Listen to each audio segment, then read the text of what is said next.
Hello dear students, friends, welcome. இந்த வீடியோல 10th science practical exam பத்தி ஒரு clear update வீடியோ. தமிழகம் முழுவதுமே நாளைக்கு 10th மாணவர்களுக்கான practical exam வந்து ஆரம்பிக்க போகுது.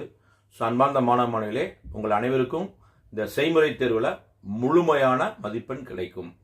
ஸோ மொத்தம் வந்து 10th 14 ப்ராக்டிக்கல் வந்து இருக்கு. ஃபிசிக்ஸில் 3, கெமிஸ்ட்ரியில் 4, பாட்டனியில் 4 ப்ராக்டிக்கல், ஜுவாலஜியில் 3 ப்ராக்டிக்கல். ஒவ்வொரு ஸ்டூடெண்ட்ஸுக்குமே வந்து பார்த்தீங்கன்னா 4 ப்ராக்டிக்கலை வந்து அட்டன் பண்ணணும். அது ஒரு கொஸ்டினுக்கு வந்து 5 மதிப்பெண்கள். இப்போ 4 கொஸ்டின் நீங்கள் தெளிவாக கிளியராக அட்டன் பண்ணணும். அப்போ தான் வந்து உங்களுக்கு 20 மதிப்பெண்கள் வந்து கிடைக்கும். அனைத்து மாணவர்களுக்கும் பொதுவாக காமனாக வந்து பார்த்தீங்கன்னா 5 மதிப்பெண்கள் வந்து இன்டர்னல் மார்க்ஸ் வந்து கொடுத்துருவாங்க. ஸோ எல்லாருக்கும் 25 மதிப்பெண்கள் போட்டுருவாங்க. நீங்கள் 4 வினாக்களுக்கு உரிய விடையை தெளிவாக எழுதணும். நம்ம ஒரு ப்ராக்டிக்கல் எழுதுறோம்னா அந்த ப்ராக்டிக்கலுடைய நோக்கம், எய்ம் வந்து கண்டிப்பாக இருக்கணும். ஸோ அந்த ப்ராக்டிக்கலுக்கு தேவையான ரெக்குயர்மெண்ட்ஸ், என்னென்ன பொருட்கள் தேவை இருக்கு. ஸோ அந்த ப்ராக்டிக்கலுடைய செய்முறை, ஷார்ட் ப்ரொசீஜர் அப்படிம்பாங்க, அந்த செய்முறை கண்டிப்பாக எழுதணும். ரெண்டாவது, அந்த ப்ராக்டிக்கலுடைய அட்டவணை, கண்டிப்பாக அட்டவணை போட்டே ஆகணும். ஃபிசிக்ஸ் கெமிஸ்ட்ரியாக இருந்தால் கால்குலேஷன், குறிப்பாக ஃபிசிக்ஸுக்கு தான் கால்குலேஷன் வந்து இருக்குது, கண்டிப்பாக கால்குலேஷன் வந்து போடணும். அதற்கு தேவையான சர்க்கியூட் போடுங்க, சமன்பாடுகள் எழுதுங்க, முடிவு எழுதணும். பயாலஜியாக இருந்துச்சுன்னா கண்டிப்பாக டயக்ராம் வரையணும், அதற்குரிய பாகங்கள் குறியணும். ஸோ இதுதான் பேசிக்காக இந்த 10th ப்ராக்டிக்கலில் நீங்கள் எழுதக்கூடிய மெத்தடு. ஏன்னா ஒவ்வொருக்கும் வந்து மதிப்பெண் அளவுகோல் இருக்குது. ஸோ நீங்கள் வந்து பார்த்தீங்கன்னா ஒரு டேபிள் காலம் எழுதுறீங்க, அதுக்கு மதிப்பெண் இருக்குது. செய்முறை எழுதுறீங்க, டயக்ராம் போடுறீங்க, முடிவு எழுதணும். ஸோ இதெல்லாம் வந்து காமனாக இருக்கக்கூடிய ப்ரொசீஜர்ஸ். ஸோ நாங்கள் ப்ராக்டிக்கல் செஞ்சு காமிக்கணுமா அப்படின்னு நிறைய ஸ்டூடெண்ட்ஸ்க்கு டவுட் இருக்குது. குறிப்பாக ஃபிசிக்ஸை மட்டும் மேக்ஸிமம் எல்லா எக்ஸ்டர்னுமே வந்து ஃபிசிக்ஸ் ப்ராக்டிக்கலில் மட்டும் நீங்கள் அன்னைக்கு போய் உங்களுக்கு திருப்புத்திறன் தத்துவம் இருக்குது, குவிலன்ஸ் இருக்குது, ஓம்ஸ்லா இருக்குது. இது அன்னைக்கு வந்து ப்ராக்டிக்கல் எக்ஸாம் அன்னைக்கு நீங்கள் மற்ற எல்லாம் நீட்டாக எழுதிட்டு அந்த டேபிள் காலத்தை மட்டும் எம்டியாக வச்சுட்டு அந்த இடங்களில் போய் நீங்கள் ரீடிங் எடுத்து கால்குலேஷன் போடுற மாதிரி இருக்கும். எங்கள் பள்ளிகளை நாங்கள் இதை தான் ஃபாலோ பண்ணுறோம். கெமிஸ்ட்ரியை பொறுத்தளவுக்கு எல்லாம் உங்களுக்கு வந்து தேவையான பொருட்கள் எல்லாமே வச்சுருப்பாங்க. ஸோ அந்த எக்ஸ்பெரிமெண்ட்டுக்குரிய இடத்துல போய் நம்ம நீங்கள் எல்லாம் நீட்டாக எழுதிடலாம். அந்த ஆன்சர்ஸை மட்டும் டேபிள் காலத்தை மட்டும் எம்டியாக வச்சுட்டு நீங்கள் எக்ஸ்பெரிமெண்ட் செஞ்சு அதற்குரிய விடை எழுதலாம். இதைத்தான் எங்கள் பள்ளியில் வந்து ஃபாலோ பண்ணுறோம். பயாலஜியை பொறுத்தளவுக்கு வந்து பார்த்தீங்கன்னா நம்ம எக்ஸ்பெரிமெண்ட் செஞ்சு காமிக்கிறதுக்கும் ஏதாவது வந்து நமக்கு சொல்யூஷன்ஸ் வந்து ஆட் பண்ணுறதுக்கு எந்த வேலையும் கிடையாது. ஸோ டயக்ராம் இருக்குது, ஹியூமன் பிரைன் இருக்குது, ஹார்ட் இருக்குது, டைகாட் மோனோகாட் இருக்குது, ஃபோட்டோசிந்தசிஸ் இருக்குது, ஃப்ளவர் டிசெக்ஷன் இருக்குது. ஸோ அதெல்லாம் நீங்கள் வந்து டைரெக்டாகவே 10 மார்க் எழுதிடலாம்.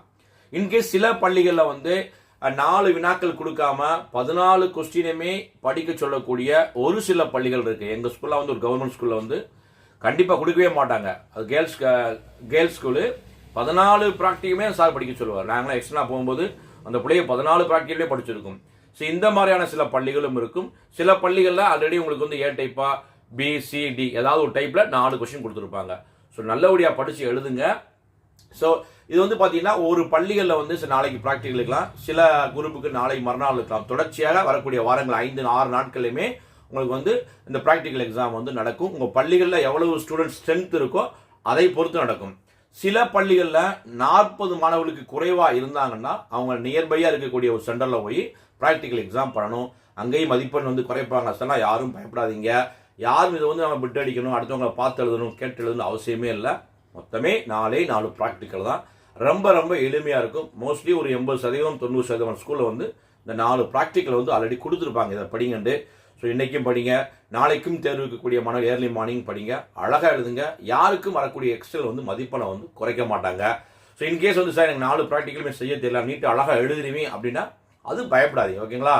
ஸோ நீங்கள் பொதுவாக முழுமையாக மதிப்பெண் எடுப்பதற்கு அந்த 4 ப்ராக்டிக்கலில் புரிதல் இருக்கணும். நான் சொன்ன மாதிரி வந்து நோக்கம், தேவையான பொருட்கள், செய்முறை, அட்டவணை, கணக்கீடுகள், முடிவு, வரைபடம், இந்த மாதிரி விஷயங்களை அந்தந்த ப்ராக்டிக்கலுக்கு தகுந்த மாதிரி நீங்கள் எழுதினா தான் ஒரு எக்ஸ்டர்னல் உங்களுக்கு முழுமையான மதிப்பெண் வந்து போடுவாங்க. ஸோ நம்ம சேனலில் வந்து பார்த்தீங்கன்னா கெமிஸ்ட்ரி அண்ட் ஃபிசிக்ஸ் உடைய பப்ளிக் எக்ஸாம் ப்ராக்டிக்கல் உடைய டெமோ வீடியோ நிறைய அப்லோட் பண்ணியிருக்கோம். நம்ம சேனல் ஒரு பிளேலிஸ்ட் செக் அவுட் பண்ணி பாருங்க. 10th சயின்ஸ் ப்ராக்டிக்கல் வீடியோ அப்படின்னே கொடுத்துருக்கோம். ஸோ ஏதாவது டவுட் இருந்தால் கிளியர் ஆகும். ஸோ ரொம்ப ரொம்ப எளிமை தான். அனைத்து மாணவ மாணவிகளுக்கும் நம் சேனல் சார்பாக வாழ்த்துக்கள். நீங்கள் ப்ராக்டிக்கல் எக்ஸாமில் முழுமையாக மதிப்பெண் எடுத்துருவீங்க, கான்ஃபிடென்ட் இருக்குது. அதே மாதிரி தியரியை பொறுத்தளவுக்கு நம்ம 75 மதிப்பெண்களுக்கு முழுமையாக 75 எடுக்கணும்னா கொஞ்சம் சயின்ஸை பொறுத்தளவுக்கு நீங்கள் ரொம்ப ஹார்ட் ஒர்க் பண்ணணும். மற்ற பாடங்களை விட சயின்ஸ் பாடங்களில் நீங்கள் முழுமையாக மதிப்பெண் எடுப்பதற்கு ரொம்ப ஹார்ட் ஒர்க் பண்ணணும். நம்ம சேனலில் அந்த வேலையை ஈஸியாக்கி வச்சுருக்கோம். உங்களுக்கு யூனிட் வைஸாகவே இம்பார்ட்டன்ட் கொஸ்டின் கொடுத்துருக்கோம். ஃபிசிக்ஸ் எப்படி படிக்கணும், கெமிஸ்ட்ரி எப்படி படிக்கணும், பயாலஜி எப்படி படிக்கணும்னு நிறைய வீடியோக்கள் அப்லோட் பண்ணிக்கோம். நம்ம சேனல் செக் அவுட் பண்ணிக்கோங்க. ஸோ நாளை பப்ளிக் ப்ராக்டிக்கல் எக்ஸாம் எழுதக்கூடிய அந்த மாணவ மாணவிகளுக்கு நம்ம சேனல் சார்பாக வாழ்த்துக்கள். ஏதாவது ப்ராக்டிக்கல் சம்பந்தமாக உங்களுக்கு டவுட் இருக்குது, கொஸ்டினில் டவுட் இருக்குது, எப்படி எழுதணும், ப்ராக்டிக்கல் செஞ்சு காமிக்கணுமா, எக்ஸ்டர்னல் ஃபுல் மார்க் போடுவாங்களா, இன்டர்னல் எல்லாத்துக்கும் போட்டுருவாங்களா, இந்த மாதிரியான வினாக்களுக்கு உங்களுக்கு விடை தெரியணும்டா நம்ம சேனலில் இந்த வீடியோவை பார்த்து கமெண்டில் பதிவு செய்ய நான் ரிப்ளை பண்ணுறேன். மறக்காமல் இந்த அப்டேட்டை உங்கள் ஃப்ரெண்ட்ஸுக்கும் ஷேர் பண்ணுங்கள். All the best. தேங்க்யூ.